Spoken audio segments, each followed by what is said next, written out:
Hi, and welcome to Telepathic TV. This is television to watch with your third eye.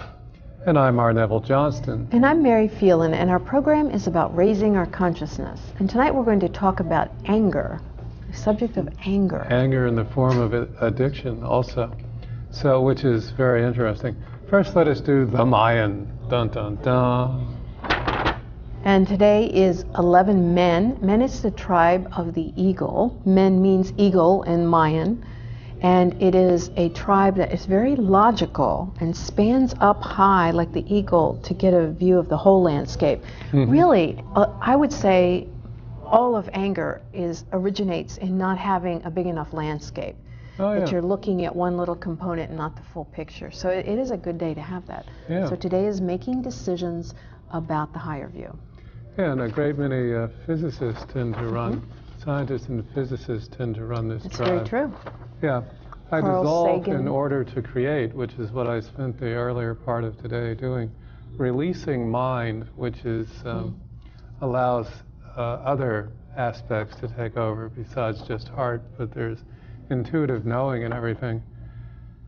And today's a galactic portal day, and because it's 11 tone, we're guided by our own power, which is interesting. How many days do you get to be guided by your own power? Every day. Yeah, that's specifically that way. Mm-hmm. But so addiction is a very interesting game to play. It's one of the, well, it's a great deal of accomplishments that my life has been about. I quit cigarettes 5 times, okay? I believe... No, you only quit them once. The other 4 times you didn't really quit. You only took a break. Yeah. Okay. But nonetheless, it's done with. And just to begin this idea of being able to get command of your anger, okay, and that's the first thing that goes with it, which is its addicting quality, much like alcohol or any other drug you want to name. You're no longer in control the minute this takes over, and that's what it has in common. So to not allow your anger to take you over, okay? So back to the cigarettes, the 5th time that I quit, which is going on, I don't know how many years ago, but a very long time ago, I consciously decided to quit. I was at a grocery store when I decided not to buy cigarettes, about a mile walk, and I knew I would not walk back if I changed my mind later. So about an hour after I'm home, after I eat, I have the intense desire for cigarette. So I say, well, how much do I have to suffer this time? And I heard the voice, the guide, say to me, verbatim, what do I have to make all your decisions for you? How much you suffer? I said, well, I don't suffer at all. And it's true, I haven't. And it's the same thing. Any of our addictions are as a result of a bond, a friendship formed with a negative behavior. You know, to me, it also includes meat eating, and, you know, the diet is a big deal. Relatively recently, I stopped consuming sugar, which was clearly an old friend, but I'm getting practice at releasing addiction. So I was really only minorly, only 3 or 4 days did I have that idea for desiring something sweet. And then, as I said, it transmuted, it became an essence. Sweetness is an essence. Sweetness, if it's not physical in your diet, then it becomes behavior. So now I notice things are sweet. And I use the word sweet much more often because I'm not drowning myself in dietary supplement of it. Don't mean to sound, I'm just reporting what's been going on in my thinking. Yeah, I think really when we start mastering things, it's mastering the balance point. So it's not a matter of avoiding anything. It's a matter of having the ability to say no to things. And it sounds like it's the same thing, but it's very different. Because we're either being pulled by love or we're being pursued and chased by fear. And I tell you, one feels good and the other doesn't feel so good, and that's how you can tell. But I agree. I do think that as far as the idea of addiction, remember, we've said this for years, that guilt plus pleasure equals addiction. Yeah. Well, we do get addicted to anger as well, and I know you were bringing it up to talk about the addiction to anger. Mm-hmm. The anger always is based on either an underlying fear or an underlying sadness. Mm-hmm. And it's not ever really about the anger. So once we decode it and say, what is anger? Now, first of all, I'll just explain. We have feelings about things. And we're not designed to hold on to feelings. So we allow these feelings to move. And if we cannot allow them to move, then emotion comes to get the energy into motion, and it pushes it through, it moves it on. Mm-hmm. So any of the emotions are there to clear up feelings that are uncomfortable for us. So anger comes to move discomfort of some kind. Mm-hmm. So someone cuts you off in traffic. First you're scared, and that feeling of being scared, cut off from people, even though you were cut off with traffic, whatever the rejection feelings, whatever each individual would feel, then the anger comes to move us through that feeling. But what we tend to do is not give ourselves permission to feel the anger, and we repress the feeling that was really the locomotion of the original feeling, and it gets built up like a volcano. Mm-hmm. And then you were talking earlier about then we become addicted to our anger. I'm not really sure what you wanted to say about it, but I thought I would set it up so that you could. Well, seeing anger as an addiction puts it in a completely different category in your thinking, because depending on the individual, like I said, I had a glimpse of my life path, which is, this is the life I didn't die in an opium den. This is the life that anger didn't get me killed. This is the life that, there's many places where I noticed that the life I did not die of diabetes, the life I did not die of alcoholism, the life, et cetera, all seemed to be, had a long chat with my higher self about the particular subject. But the idea of addiction puts it in a different category in your thinking. So, well, first of all, we've had many shows on the subject of anger. And anger, 100% of the time, anger is anger at yourself. Mm-hmm. It is just the way it is. If you're cut off and you're frightened from, and then so you're angry that you're frightened. Yeah, exactly. And as a matter of fact, any anger there is not only anger at yourself, it's also anger about a border issue. In other words, someone crossed a border, and you're angry at yourself because someone crossed your border, because you didn't express your border clearly at all. And even if you did clearly express the border and somebody passed it, you're still angry at the fact that you live on a planet where irreverence seems to be held up as valuable when it's not at all. Where guilt is the only thing that's interesting on this planet. And it is, like, I was not guilty. Who? Yeah, he was guilty. Oh, what's his name? Yeah, guilt seems to be, and that's a completely other show. But you're very right, because every time I have ever been angry, it always comes back to self. Like you get angry at yourself because you were not able to handle the situation, or angry that you attracted that, or something like that. But then that gets down to that underlying feeling of a fear, like you're not good enough, you're not performing well. Well, anger, the cleanup from anger is never worth it, just like the hangover is not worth it, just like the lung cancer is not worth it, just like the diabetes is not worth it. The cleanup from the anger is flowers, restraining order, subpoena. It just depends on exactly how angry you got and where. Okay, because you do lose control, and that is what makes it so addicting. So then we can speak, as we can say, whatever you're addicted to is your old friend. This is the point at which you have been, the anger being your old friend. So to stop being angry is to say bye-bye to your old friend. How's that for exciting way to look at it? So some of my old friends are not so friendly. Well, there are some old friends you really want to say goodbye to. As we've said so many times on the show, there is one and only one family on this planet, and that is your family. So there is no human being who's not a member of your family. However, like any family, there are some members you really don't want to talk to and don't want to be around. just the way it goes in families. So then in the idea of some of your friends, they're not friends. They're not, they can put you to sleep.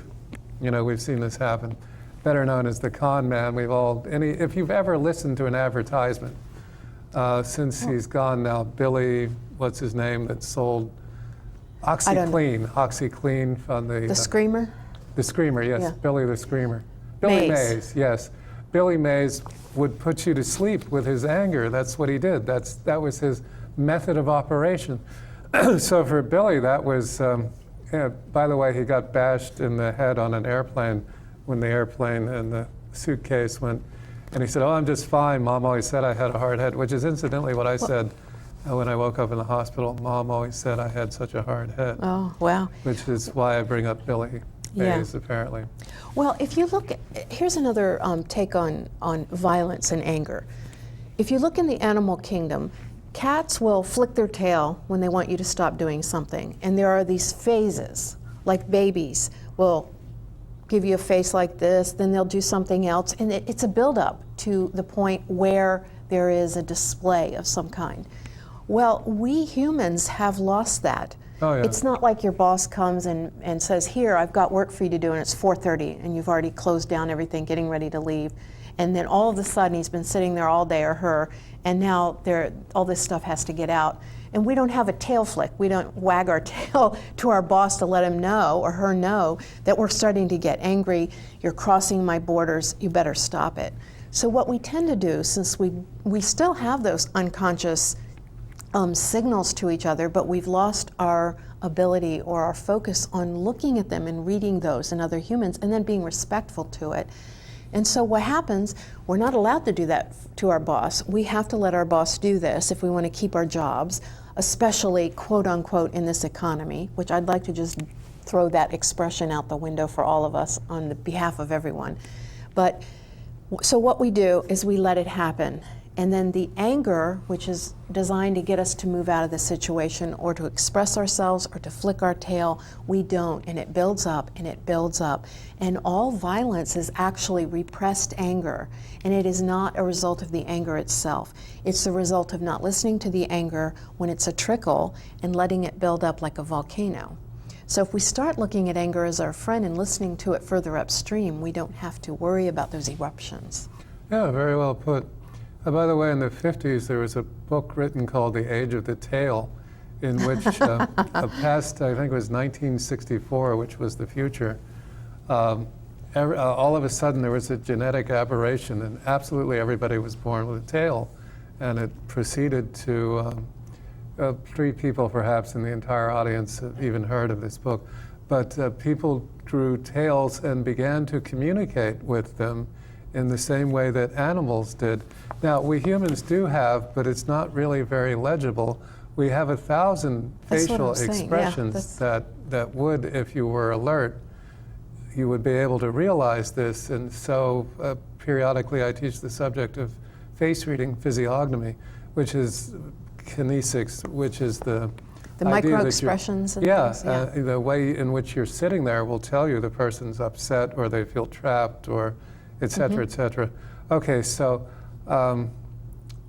now the idea of anger and how to overcome it, I agree, going further upstream.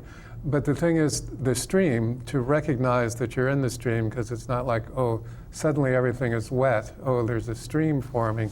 You know, it doesn't work that way for us. So then the training I'm working with myself about raising flags associated with certain words. You know, I've said forever, like the word should is guilt manipulation. If I hear the word should, a flag goes up, and I have been one of 3 behaviors, I'm going to As long as it's not a surrender flag, then we're okay. No, it's a tiny triangular red flag, just like on a golf course. I have those too, with certain things. Okay. So once the flag goes up, it causes you to become conscious.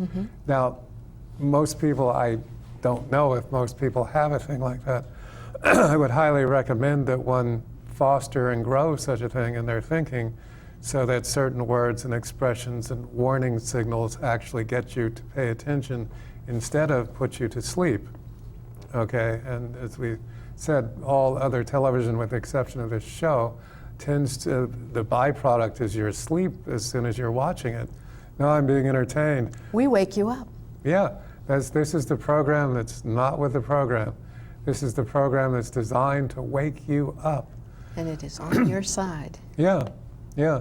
So then in getting a flag associated with anger, then before the police arrest you, before the screaming starts, before the rock goes through the window, before whatever the signature of the anger is, you can go, oh, had a moment there, excuse me, really didn't mean it that way.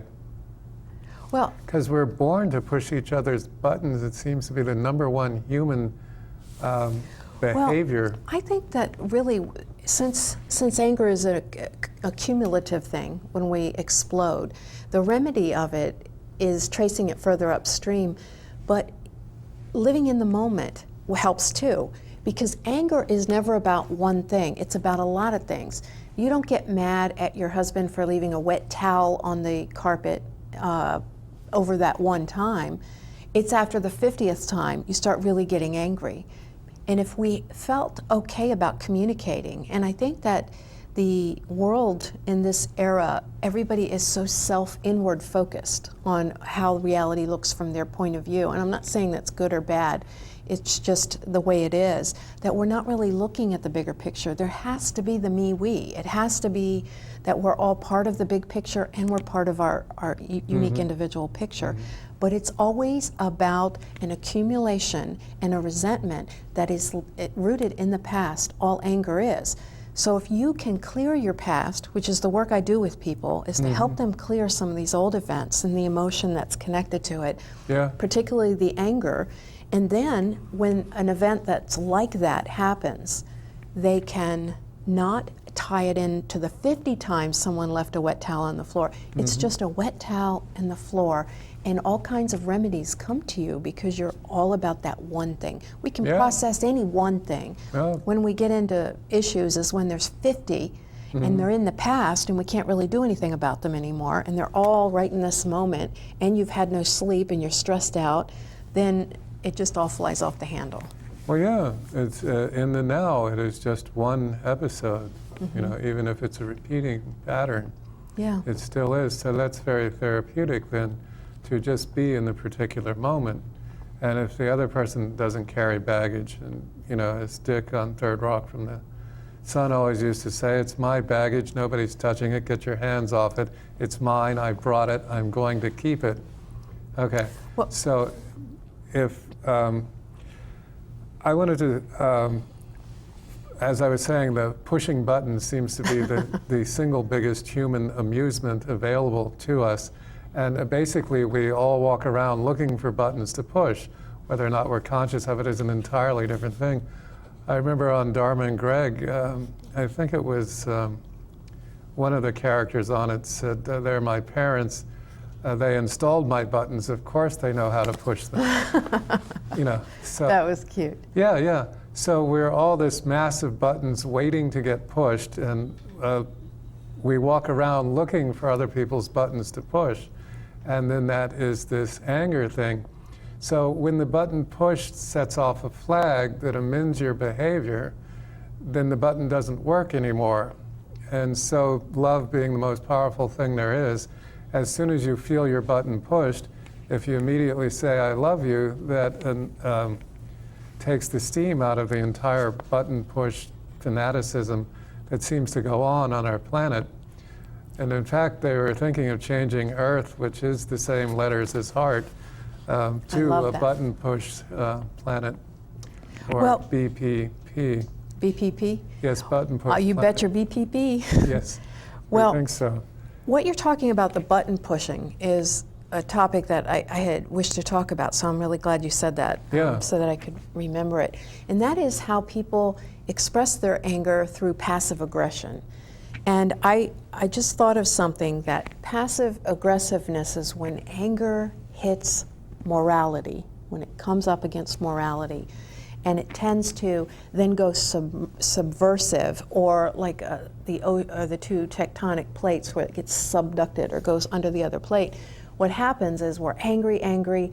I can't say that to my wife or my husband, that will get them upset. So then the anger goes underneath, but yet it's still impacting, it's still lifting, it's still moving, things are still have that friction. So then the anger comes out in a very passive way. Like, let's say we're angry that our wife makes us orange juice and eggs every single day and we want something different and she's refusing to do this or whatever, I'm just making something up now. So we don't feel we can say anything. We can't act on that anger. We can't change anything in our life because we've hit the wall of morality. So then the anger looks for another form of expression, just like a plant will grow around a corner to get to the sun. So then what we do is we keep leaving the toilet seat up no matter what. We'll find a way, that anger will find a way of expression. Now, if you let the anger out of the room, it won't bounce around like a handball in a closed handball court, and it will actually take you somewhere. If you treat it as a friend and saying, where are you looking to lead me? Where are you leading me to? It really helps. So passive aggression is just a technique. Okay, now I have a question. Okay. That I don't really I've got want an an answer to. Okay. All right, is saying passive-aggressive inherently passive-aggressive? Yes. Yeah, see. When so you're there you go. accusing, not when you're just talking about it, though. No, I think just saying it is inherently passive-aggressive. All that means is a displaced anger. Yeah. And I think it's worth talking about. But yes, I know exactly what you mean, because so many people will call other people passive-aggressive, often As a way to get, not anywhere to push their near what buttons. the regular definition is. Yeah. But usually it's a way to condemn and control other people. You're right. Yeah. And so it's actually response and reaction. It is. reaction and It's anger response. hitting the wall of morality. Yeah, I mean, yeah. I'd never quite Okay. seen it that way, but I Yeah, feel that's a good way nice- of looking at Nice it. breakthrough, nice awareness. So the Eckhart Tolle's concept of the pain body, the idea Yes. that there's this thing lurking within us that has no other agenda other than to get us in pain so that it can feed on our pain. And I have that a is- different view of that, but I get your point. Okay, so, all right, then the idea of the pain body and the idea of being able to alleviate that, and Tolle would suggest that is by being in the now, which would automatically eliminate the history that the pain body has. I agree. Yeah, I'm just agreeing with you, and I'm also fishing for whatever my point is, because it takes a while for me to get these. Any channeling is like that. You don't know what your conclusion's going to be. Oh, okay. So, well, I'll just sit here for a minute. Okay, it's fine. We've got plenty of time.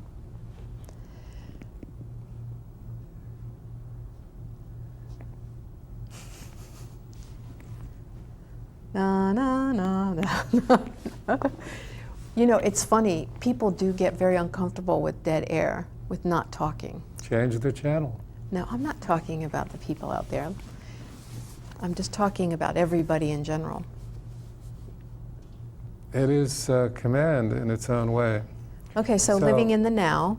Yeah, does away with the history that is the pain body. And when two people get together who both have a pain body, total strangers never met before, one pain body will trigger the other pain body. We have been referring to it as pushing buttons.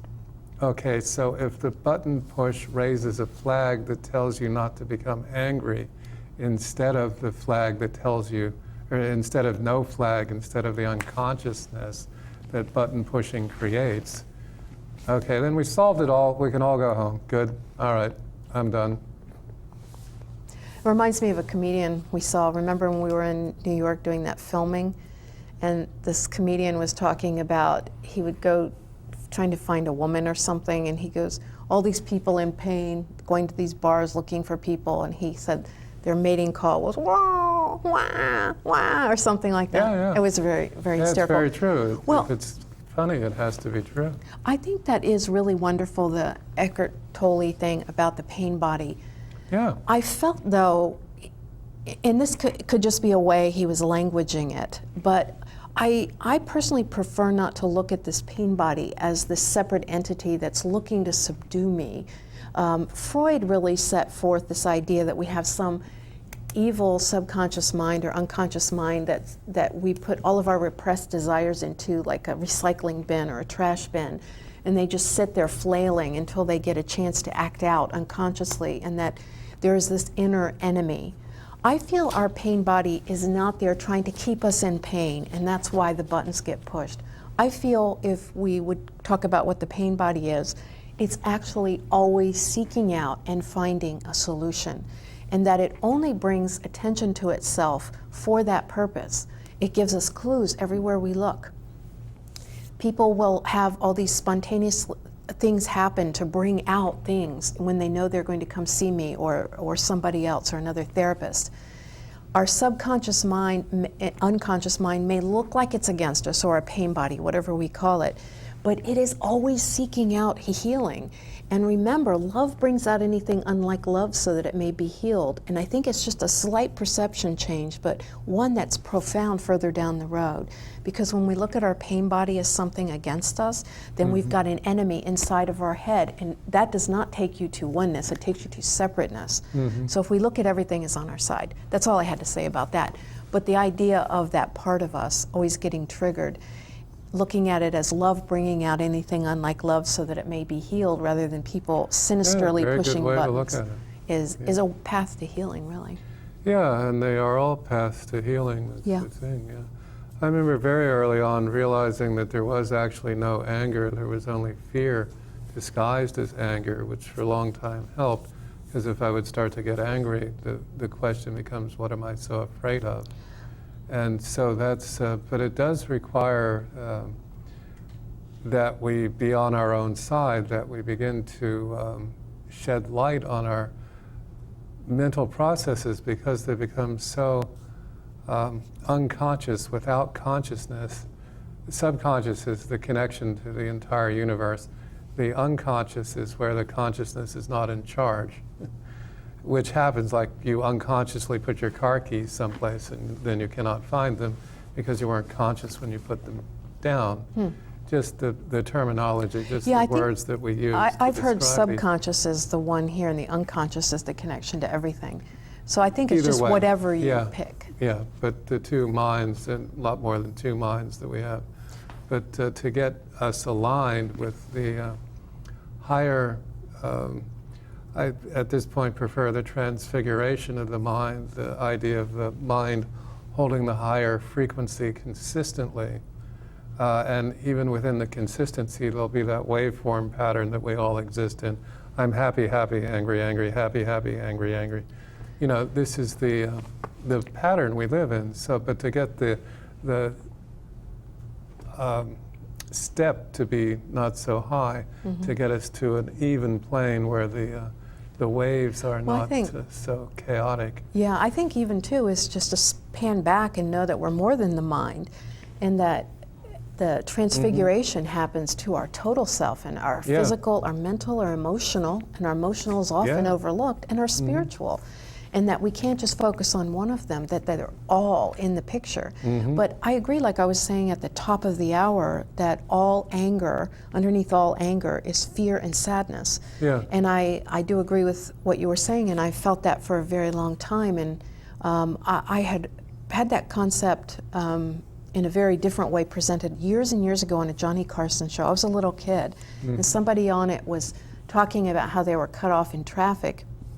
And they realized that they were angry because they got scared that they were going to have an accident. And that's when I started realizing that sadness was under anger.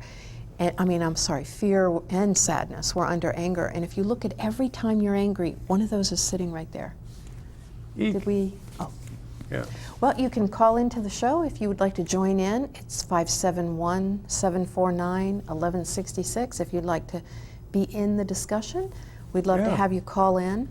And if you're viewing this or listening to this after this is not live, you can always join us on Thursday nights at 8:30 Eastern. We're live on the internet at www.telepathictv.com. And please pass the link around. We'd really appreciate it. Yeah, and we'd love to hear what people have to say about these subjects. It's a very important thing because we are one family, and it's very important communication. It's very important, feedback and so forth. That's another one. All human beings do have a right to feedback. It's a very important thing, and you're going to get your own feedback. no matter what happens, you're going to get your own feedback, so it's a non-issue. But it's often serving to people to speak to them about, specific things. Like if someone cuts the line in the supermarket, then just say, hey, you cut the line. And they'll claim amnesia or recently struck by lightning or some form of mental aberration, and they didn't know they were doing it. And you say, that's very well, but yet at the end of the line, thank you so much.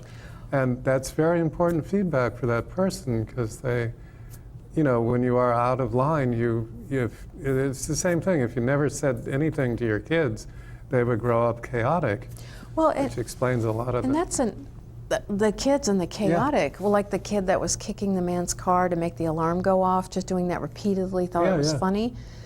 Everybody's scared to say anything. Oh, they're going to think this. They're going to think I'm pinpointing them because they're not like me. They're not the same. We have to teach our children also. Yeah. By saying, no, that's not a good idea. Mm-hmm. Yeah. Well, I was thinking, what would you say if you were talking to somebody that has anger problems? Like, what are some things, maybe we could give people some examples of what they can do to help them work through their anger rather than reacting? Because reaction is like dominoes hitting another domino and falling and falling. When we introduce choice into the thing, it's like removing several of the dominoes so that the event can happen. We have time to make a decision, and sometimes we do knock over those dominoes and sometimes we don't. And the response versus the reaction is another way of looking at that, because the reaction is immediate, the explosion or whatever, but the response is a completely different subject. What would you suggest? If someone has anger issues, well, they have to feel that you are on their side if you're going to work with them. Otherwise, they'll throw anger at you. Well, like if people, let's say people are really angry with coworkers or somebody at work, what are some things they can do when they go into work? Oh, we have a call. I'm sorry. I didn't see. Hi, caller. What's your name, please? Hi, my name is Terry. Hi. Terry. What can we do for you? I've been watching you guys for over 10 years. I'm so in love with you all. Oh, you're so sweet. Thank you. Thank you for taking my call tonight. Sure. And I've always just watched and learned so much from you all. And I've had 3 kids since I started watching you 10 years ago. Oh, welcome to the world, all of them. It is awesome, but I'm feeling what you're just talking about tonight, because it's hard being a mom of 3. I have lots of anger issues, and I've been sick. So I'm wondering how being ill and not feeling so great, and then having to tend to 3 young kids. So how does that work when they're together? Wow, Let me first ask a little bit. What's the illness, if you can say? You don't have to. What are you? Oh gosh, I have multiple. I had that once. Things. Okay. So good enough. just being a mom of 3 and pregnant 3 times, that is just overtaxed my body. Yeah, that definitely. I think that's what's going on. Is there, some vacation would be. Well, one thing that I would just, since I've had kids and all that, one thing I would like to say, I know new mothers, and even not new mothers and fathers certainly, but kids tend to make a lot of noise. They cry or something like that. And sometimes if you're really fatigued and you're resisting it, the cry, especially a newborn with colic or something, our natural inclination is to tense up. And I remember holding, I don't remember if it was one of my own or another baby, and it was crying and crying. I think it was one of mine. And I thought, I'm just going to not resist it. And I just softened my whole body, and I just let the sound go through me. And I was in this great state of peace, and the baby just stopped crying at that moment. Wow. It was like this great state of peace, because infants and young children are so much on that biofeedback loop, like whatever the response of the world tells them about the world. And when we're tired, sick, overworked, it is really probably one of the more difficult things we could ever do in life is to raise children, because it's a 24-hour on-call, and it's a sacred thing, and it's a beautiful thing.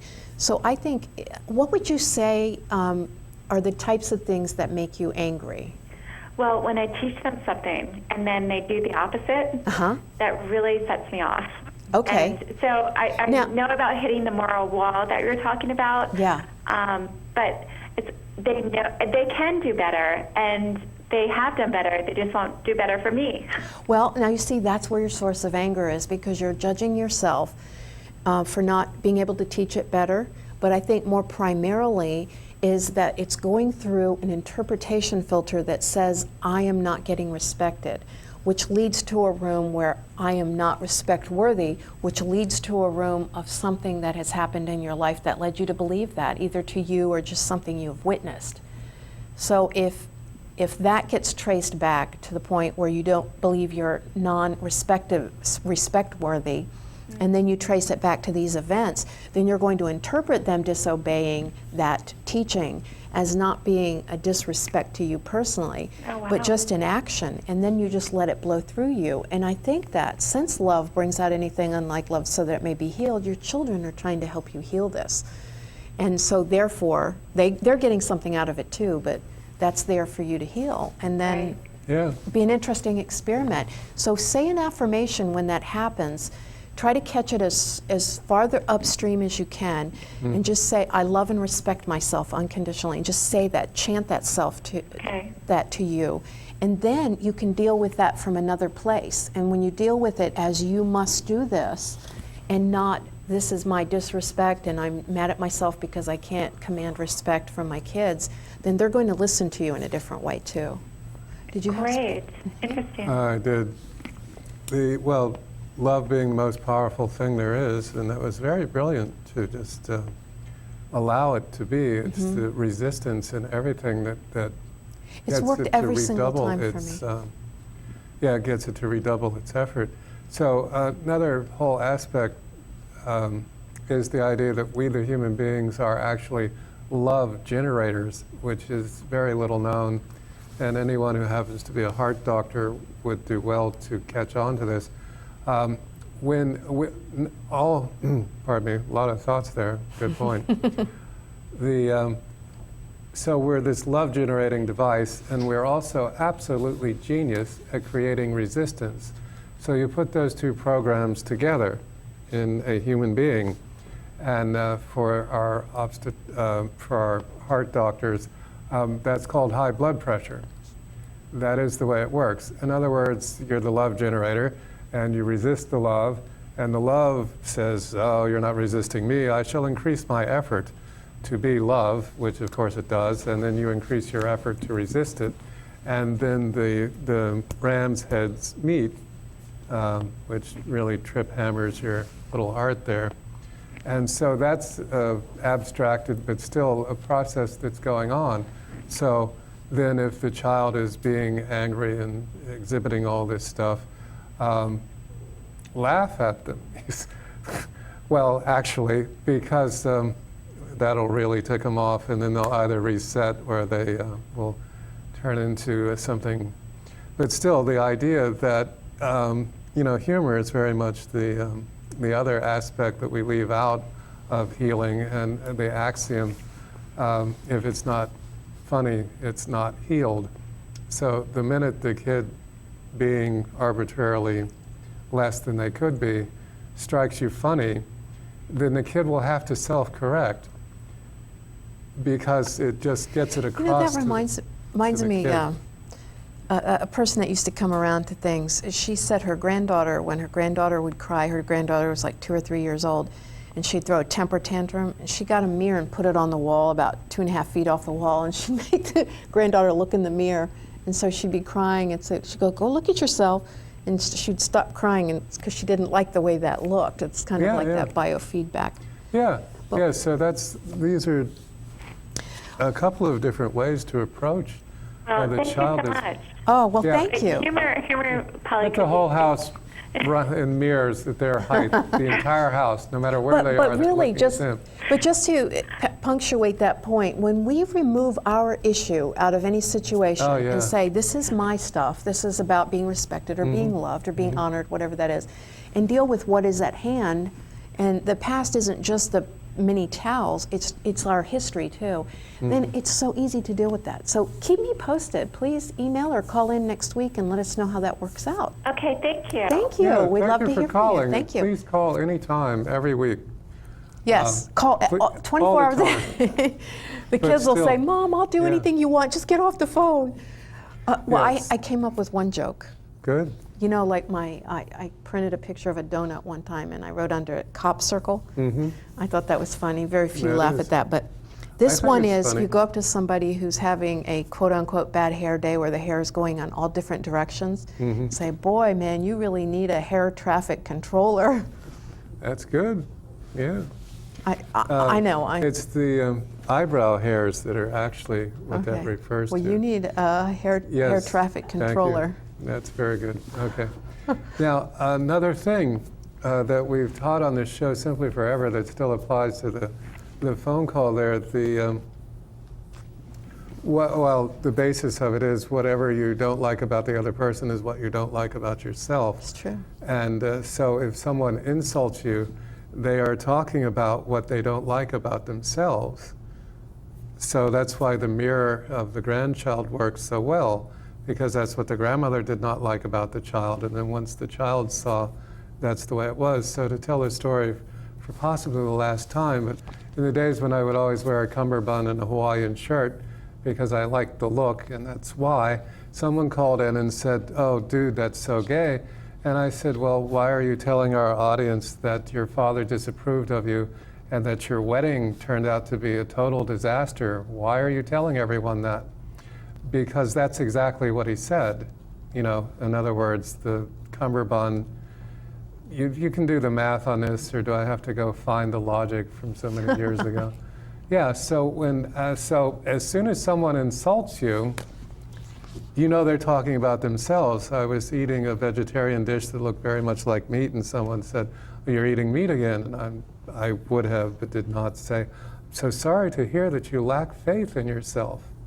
Yeah. And that's exactly what they're saying. Well, that's really good when you get angry or somebody gets on your nerves, because I recognized this years ago. I'd done Life Springs, like back 1980 or something. Boing. No, it's this like self-development thing that you get locked away for 5 days and they run you through these grueling gotta work. psychological things, and then you You're not come allowed out to the other pee, side. Is that the one? Well, one of them was you had to find someone in the room that you admired the most and go stand by them. So all these 300 people were doing this. And then they said you have to go stand behind people you admire the least. Ah. Well, I mysteriously had to use the restroom at that point, but then I was called out and made to stay in the room and everything. And I realized that there was someone that immediately she got on my nerves and irritated me a little bit. I really wouldn't have thought of it, except we had to do this exercise.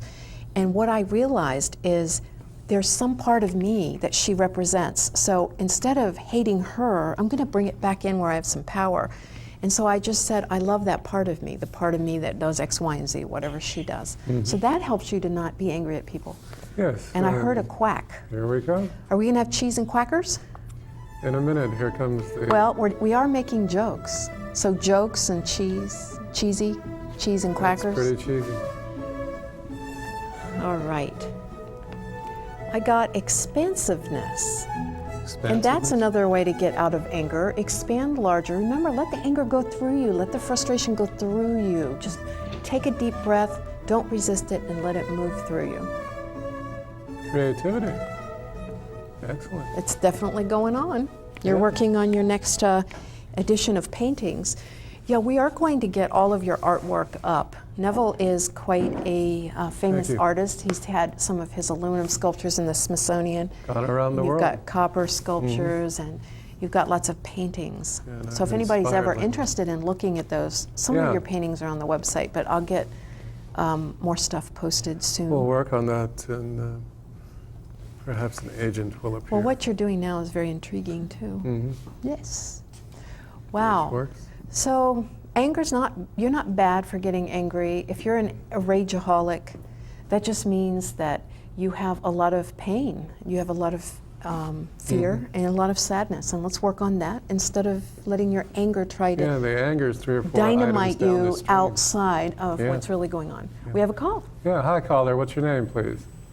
Good evening. My name's Brian. Hi, Brian. What can we do for you? I would like to get a reading from Mary. Okay, I'd be happy to. Thank you for calling. Mm-hmm. Okay. Slipping and a sliding and playing dominoes. They're very slippery tonight. That one got away. Oh, I'll have to pull that one too. Okay, the first card we got, this is a card that's titled Guilt, and what it means is, yeah, okay, maybe someone took something out of a cookie jar, so you could say they're guilty of that. But what we're talking about is guilt consciousness. That guilt consciousness, walking around like, oh, I've done something to harm someone, or I'm not living my life as well as I could. All it does is create a fog around you that keeps you from seeing what's really there in your life. So what it's saying is, don't feel bad. Whatever it is, right now, declare yourself forgiven for whatever may have come before. That's really what the message of the religions are talking about, but this is in a place that it is in a higher place. Just declare yourself forgiven and just start from now. This master is talking about spirit guides that are around you to assist you, to help you move to the next thing. It really does feel like you're being reborn in so many ways. And I think that you have many spiritual gifts that are emerging for you now that can take you pretty much anywhere. And I almost get a sense of like when people go on one of those religious spiritual odysseys, like to India or something, that maybe that might not be a bad thing, or getting together with other people that are of like heart and mind, heart as you say. So thank you. This is talking about a celebration coming up and getting with people. And this one flew out of the deck when I was sitting it down, and it's talking about the burden, and that means releasing old beliefs that we have that may be from our parents or our parents' generation. Not that they're bad, they just don't apply anymore. And it's time to set things down. Don't do things mindlessly anymore. Mm-hmm. Changing the game. Well, just very interesting. I was having a series of revelations there. Oh, okay. So don't wish to interrupt. that no, just that fear is the inhibiting factor. So whatever it is you're afraid of, do it. The difference between fear and information is the level of consciousness. That was the first thing that went through my mind about what it is I might be afraid of. That is interesting. You know, I was working on this new spread that I'm doing where I pull a card to say, what is the lesson, and we know there's more, that we came here to learn. What is the healing we came here to do? And what is the wisdom we came here for? And so I thought I would do this just for everybody until we get another call. Let me get them right in the order. So take this and interpret it and apply it to your own life. This is the lesson you came here to learn, and this is for everyone. And this is control. And sometimes we do control. Sometimes we do put on the brakes. Sometimes we do slow down. Other times we take that off and allow the natural, fluid speed of life to take over.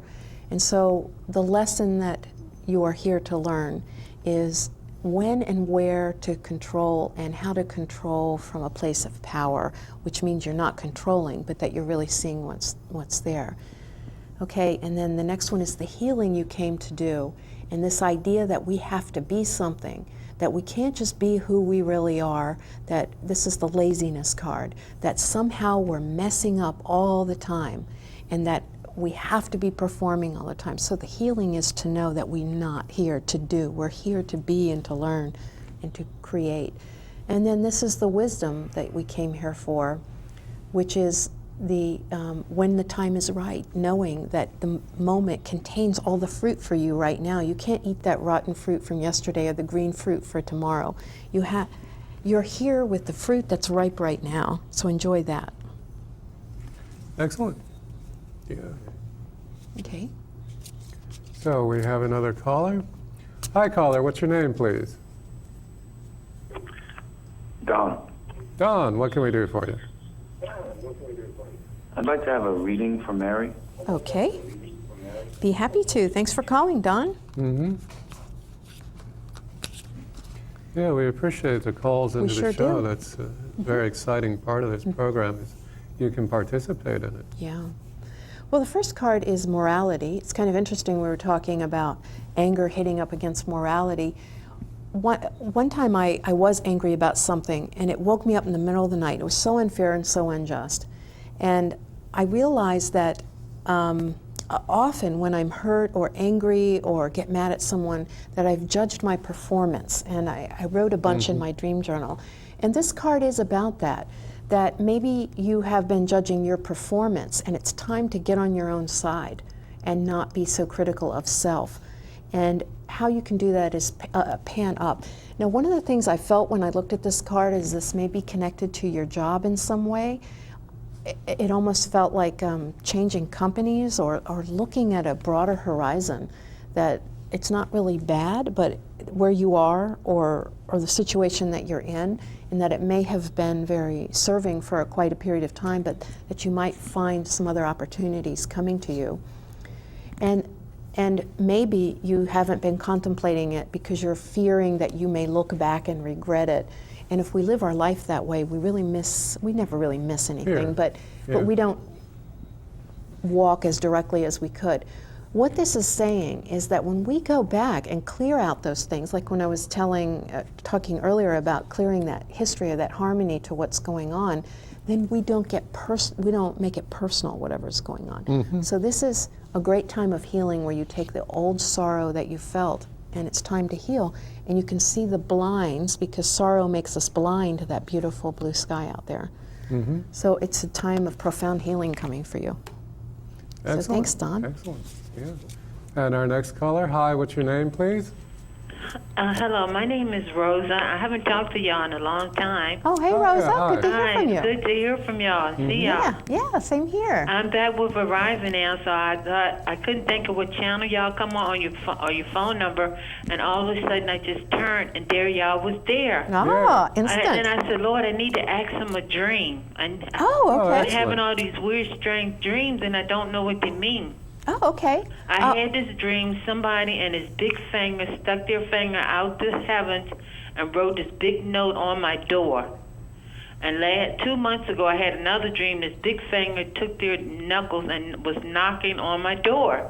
Wow. Is that the hand of God? Yeah, it sounds like the hand of God to me. Yeah, and it's an opportunity knocking, if you wanted the language put together there. Some opportunity is in the process of presenting itself. When the finger wrote, do you have any recollection of what it wrote? I was opened the door, and I was looking at the note. It was bigger than the door, and I couldn't understand what it was saying, what it was trying to tell me. Okay. You know, for me personally, I sometimes get notes in my dreams like that, and it's like you can't read them or can't absorb them. And I remember reading years ago that when you dream and you see something written, you can't really absorb it. And so I thought, well, I don't know about that. And so when that happened, I would purposefully in my dream remember having read that and said, no, that's not true at all. I can certainly read this. And so it became an exercise. Every time I saw something written down, I would make the gesture to read it, and then now I can read books in my dreams. And I think that is God, your higher self, your angels, your guides, whatever we want to call it, coming to you, giving you something to entice you. So what I would do is go to sleep with the intention that if you have something written, to read it, because that is communication from your higher self, your guides, God. Yeah. And I think the communication is going to get stronger. Yeah, you're right, because I've had these robots came to visit me, and they had on gold dresses, and then all of a sudden they turned silver. I said, Lord, I don't know what you're trying to tell me here, all these strange dreams. Well, you know, make new friends, but keep the old. One's silver and one is gold. Where it's, so maybe if it turned from gold to silver, the new friends are gold, right? The old friends are silver? At any rate, maybe it's talking about people in your life that you feel are robotic, that have no feelings, that don't get you. Oh. That maybe it's the old turning to new, which means go ahead and make new, because these don't apply to you anymore. So that could be one translation of that. But also, Thank y'all very much Yeah. for that wisdom. Y'all know everything y'all have told me have come true, have come to pass, just like y'all said. Yeah. And I believe what y'all said, and I tell people too. Oh, well, I thank don't you. doubt y'all not one bit, and I would tell the audience out there too. Everything y'all said, just look for it to come to pass, because it do. Oh, well, thank you, That's very Rosa. sweet You're so of you, sweet. all the way around. We love you, and you're thanks for an calling. absolute world-class dreamer, by the way. You would not believe the number of people who would pay good money to get a message from God in their dreams. Seriously, you Mm-hmm. Yeah. have an exceptional talent there. You do Yeah. indeed. And it was kind of you to share it with our audience. Yeah. And thanks. Just call Yeah. in anytime. Yeah, We'd love call to hear in. We're from you. Thursday nights on Channel 10 on Verizon Fios, and we're on Comcast Cable on Channel 10 as well.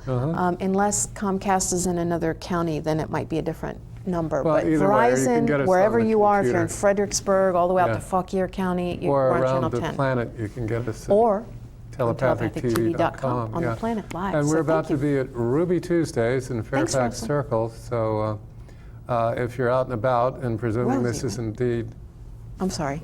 Go ahead. Thursday night rather than a rerun, come join us at Ruby Tuesdays. It's fun. Come see us. We'll be there in person, or impersonating us, which Although we do may so well. astrally project there sometimes just for fun. We I have a probably little could. device that Yeah, that yeah. reads the energy and translates it into words, and I thought it would be fun for us to sit at home and do it telepathically one night through this Or we could electronic just build a device. transporter unit and appear there at random, which makes sense. Seems Yes, like a and you good can get thing on to our work. mailing list on our website. Yeah. And we have so many our things. joy and honor to Yeah, take you to thanks the for door. joining us.